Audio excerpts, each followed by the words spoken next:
بسم اللہ الرحمن الرحیم۔ سامعین کرام السلام علیکم۔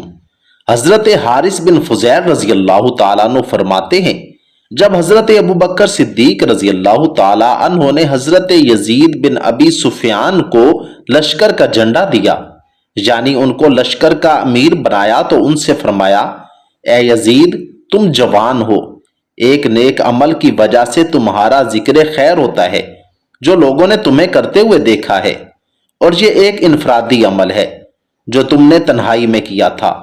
اور میں نے اس بات کا ارادہ کیا ہے کہ میں تمہیں امیر بنا کر آزماؤں اور تمہیں گھر والوں سے نکال کر باہر بھیجوں اور دیکھوں کہ تم کیسے ہو اور تمہاری امارت کیسی ہے۔ بہرحال میں تمہیں آزمانے لگا ہوں، اگر تم نے امارت کو اچھی طرح سنبھالا تو تمہیں ترقی دوں گا، اور اگر تم ٹھیک طرح نہ سنبھال سکے تو میں تمہیں معزول کر دوں گا۔ حضرت خالد بن ولید والے کام کا میں نے تم کو ذمہ دار بنا دیا ہے۔ پھر اس سفر میں حضرت یزید نے جو کچھ کرنا تھا اس کے بارے میں حضرت ابو بکر نے ان کو ہدایات دیں اور یوں فرمایا، میں تمہیں حضرت ابو عبیدہ بن جراح رضی اللہ تعالیٰ عنہ کے ساتھ بھلائی کرنے کی تاکید کرتا ہوں، کیونکہ تم جانتے ہو کہ اسلام میں ان کا بڑا مقام ہے، اور رسول اللہ صلی اللہ علیہ وآلہ وسلم نے فرمایا ہے کہ ہر امت کا ایک امین ہوا کرتا ہے، اور اس امت کے امین حضرت ابو عبیدہ بن جراح ہیں۔ ان کے فضائل اور دینی سبقت کا لحاظ رکھنا، اور ایسے ہی حضرت معاذ بن جبل کا بھی خیال رکھنا۔ تم جانتے ہو کہ وہ حضور صلی اللہ علیہ وآلہ وسلم کے ساتھ غزوات میں شریک ہوئے ہیں، اور حضور صلی اللہ علیہ وسلم نے فرمایا ہے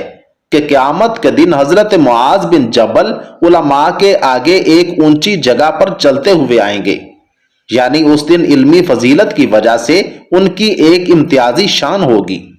ان دونوں کے مشورے کے بغیر کسی کام کا فیصلہ نہ کرنا، اور یہ دونوں بھی تمہارے ساتھ بھلائی کرنے میں ہرگز کوئی کمی نہیں کریں گے۔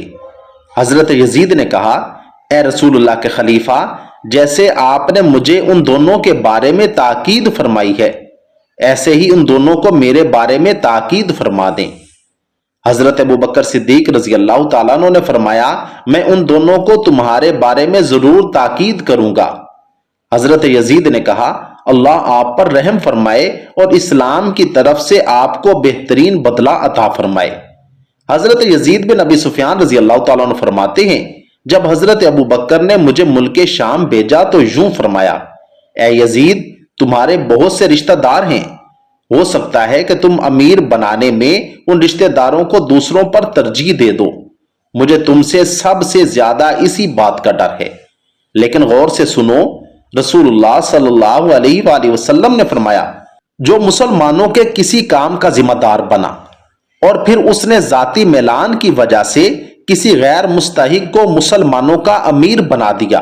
تو اس پر اللہ کی لعنت ہوگی، اور اللہ تعالیٰ اس سے نہ کوئی نفلی عبادت قبول فرمائیں گے اور نہ فرض، بلکہ اسے جہنم میں داخل کریں گے۔ اور جس نے ذاتی تعلق کی وجہ سے کسی غیر مستحق کو اپنے بھائی کا مال دے دیا تو اس پر اللہ کی لعنت ہوگی، یا فرمایا، اللہ کا ذمہ اس سے بری ہے۔ اللہ تعالیٰ نے لوگوں کو اس بات کی دعوت دی ہے کہ وہ اللہ پر ایمان لے آئیں تاکہ وہ اللہ کی حمایت اور حفاظت میں آ جائیں۔ اب جو اللہ کی حمایت اور حفاظت میں آ چکا ہے، اس کو جو ناحق بے عزت کرے گا اس پر اللہ کی لعنت ہوگی، یا فرمایا، اللہ کا ذمہ اس سے بری ہو جائے گا۔ اللہ تعالی ہمیں صحابہ کے عین نقش قدم پر چلتے ہوئے بڑوں کا ادب و احترام کرنے کی توفیق عطا فرمائے۔ آمین ثم آمین۔